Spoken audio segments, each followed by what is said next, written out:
let's just, if you have any more doubt in your mind, what a bullshitter, hypocrite on both sides of the issue that Chris Mathews was about this war, let's play the next clip. Here's what he said. I like him. Everybody sort of likes the president, except for the real whack jobs maybe on the left.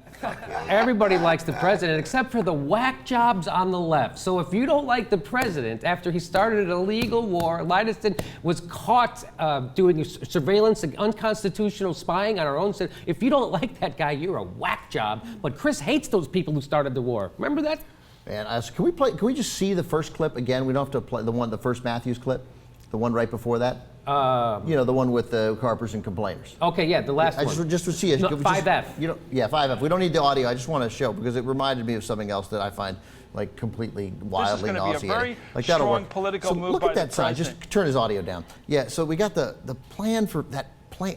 Like, doesn't that piss you off at how dumb we were in this country? That Karl Rove like designs these things and makes them look like a play and puts up, I don't know, let's call it Plan for Victory. Plan for Victory. Shit worked. That literally looks like a third grade. It looks like a third grade cardboard cutout. That's exactly what I was thinking. And I'm like, and this is the president was about to speak there, and it worked. Well, if you don't think if that's not bad enough, I'm going to go back to his interview with Phil Donahue. And here's what he said to Phil Donahue, who was a full-throated war critic. Let's listen. You know, I really do think we have a different attitude about the world in this country. I think you are a very good critic of this country. You're an excellent critic. You're like Michael Moore. You find all the things that's wrong with us. You're excellent about the corporate deal-making and the failure to protect blue-collar jobs and all that. You're very good at that. But I think it's always, the glass is always half empty to you. It's always half empty. You're always negative. And I think that's a problem.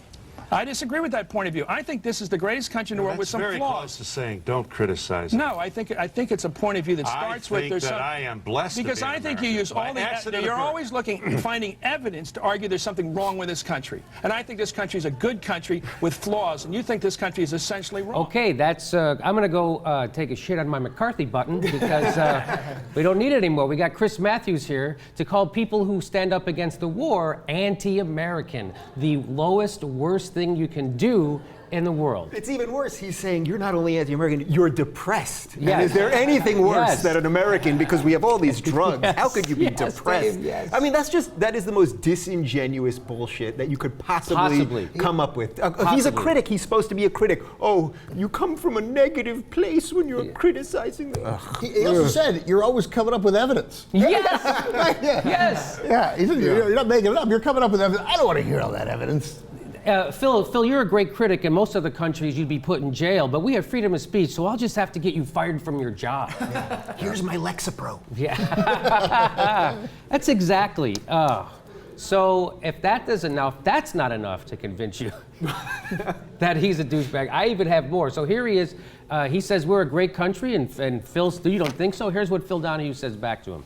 Yes. And we are a great country because of those things. We're also a pioneering country. We're a country that's willing to go it alone. We're willing to be unpopular. We're willing to do the right thing. And most of the time the world says the Yanks are crude, savage cowboys. But when World War I came along, World War II, Bosnia came along, they said, come on in, you Boy Scouts, and save us again. And we're called in to save the day so many times because we are essentially a good country. And I think you don't think that. He just did it again. I don't think you like our country, you war critic. So when you watch Chris Mathews now, and he talks about how much he hated the war and how angry he is at the neocons who started the war, you just remember these clips and how he did the worst thing you could possibly do as not only a journalist, but as an American, that you call somebody who's actually standing up against an illegal war, you call them un-American. You don't like our country. That's exactly what McCarthy did. That's exactly what guys like Oliver North and Sean Hannity do. That's not what real Americans do. I remember well when Phil Donahue took that stand against World War II, and I thought it was very disappointing to see him do that. I mean, what's he say? Like, I would have been in favor. By the way, I would have been against World War I. Just for the record. Yeah. Also though, people level this about Bill Maher all the time. You're so anti-American, but actually criticizing the government is showing how much you love the government and using all the rights that this government and our democracy has given us. So doing what Chris Mathews does, this endless pandering and dance around the truth, that's actually un-American, not what Donahue was saying. That's exactly correct. Dave, you are certainly simpatico with my thinking. I'll tell you that. I get one right a day. Yes. That's the one. Both of you go back to Nicaragua. So let me say, so here is Phil Donahue now pushing back against Chris Mathews. about Chris, this is a great country. This is a good country. Here's what he has to say. This is on the eve of the war. Remember this, eve of the war.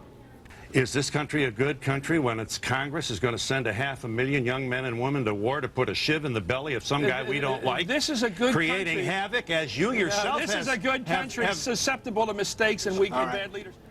Yeah, Phil is trying to tell him that this war is bullshit, but you can't hear Chris saying that because Chris Mathews is screaming that this is a good country.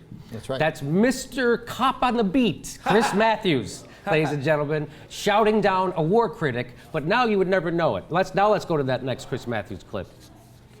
Something foreign to this country took over in those years, 2001 to 2003. We were susceptible, of course, teed up after 9/11, and there were people in the government and pushing for it outside, ideologues all who wanted this war and didn't care what damage it did, including to our country's reputation as an enemy of aggression, a country that fights when one country invades another, fights the invader. This time, we were the invader, and nobody yelled, hey, this isn't our part, this isn't what we Americans do. Well, some of us yelled, but maybe we should have done more, laid out there on the train tracks or whatever you do to sound the alarm of protest in a democracy. We should have caused real trouble for the drumbeaters for war, those who now hang back in their bogus think tanks and endless meetings and low-grade war hawking as if they weren't the ones who did this to the 77,000 people killed by this war and what they did to our country. Boy, he's really pissed off at them now, those guys who he was sucking their dicks out over for 5 years. Oh yeah, he's really upset at them now. Do you think he, like, at least when he does something like that, like he does that let me finish, right? And it's good, it's great, he finishes, goes back to the office. Do you think he thinks, I should probably call Phil Donahue?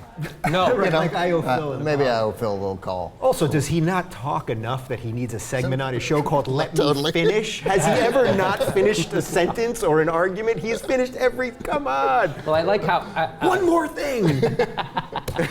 I like how he says, some of us were yelling, maybe not loud enough. No, you were yelling over the people who were yelling about the war. You yelled over them to shut up. This is a great country. Maybe we should have put our bodies on the tracks. People were putting their bodies on the tracks. One of them was Phil Donahue, and you were on the train saying, drive over that motherfucker. Yeah. People were putting their bodies on the tracks, and you called them nut jobs. Yes. Carpers and complainers. You called them carpers and complainers. You called them whack jobs on the left. You called them un-American, people who didn't like our country. By the way, in the clip you showed previous to that, he said how great it is that America goes at it alone. Yes. And then in the next clip, he says, we go at it alone. Look at us. What are we? Whoa, are we not listening to anybody? Let me finish. There's so many contradictions in what he's saying that you can't even count them all. I'm missing a lot of them even. I'm trying to get most of them, but I'm missing them. And that is what go ahead, Ben. But his bosses at NBC at least are calling him on it.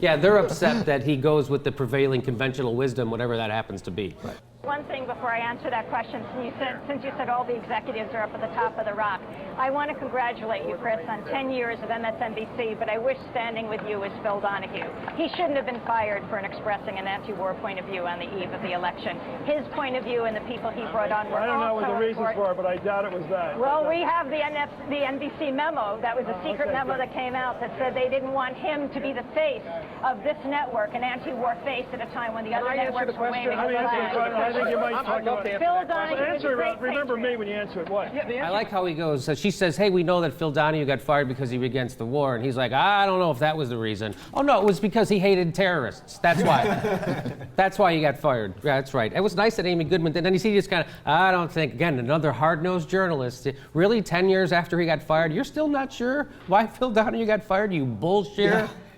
Does he not have email? You didn't get forwarded that thing, really? He really, go ahead. I would love to have seen what would happen to Phil Donahue's ratings if he'd stayed in there. Yes. If he ended up with, if we'd had an Olbermann, Maddow, Donahue 3-hour block. Well, it would have been him, and then Keith Olbermann, and then Maddow. Yeah. Is that what you just said? Yeah, except I had him at 10, you had him at 7. But whatever, I don't think we need to quibble about the MSNBC programming that never happens. But a programmer, the idea guy. That was good. Yeah, I was like, I don't want Phil Donahue at 10, maybe at 7. Okay, that's it. That's all the clip. Can you believe it? I mean, I know this segment has been going on for about an hour and a half, right?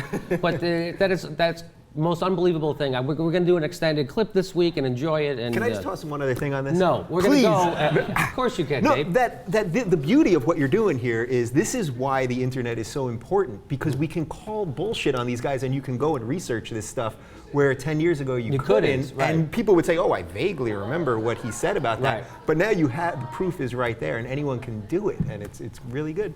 Okay, Dave is right. This show is great.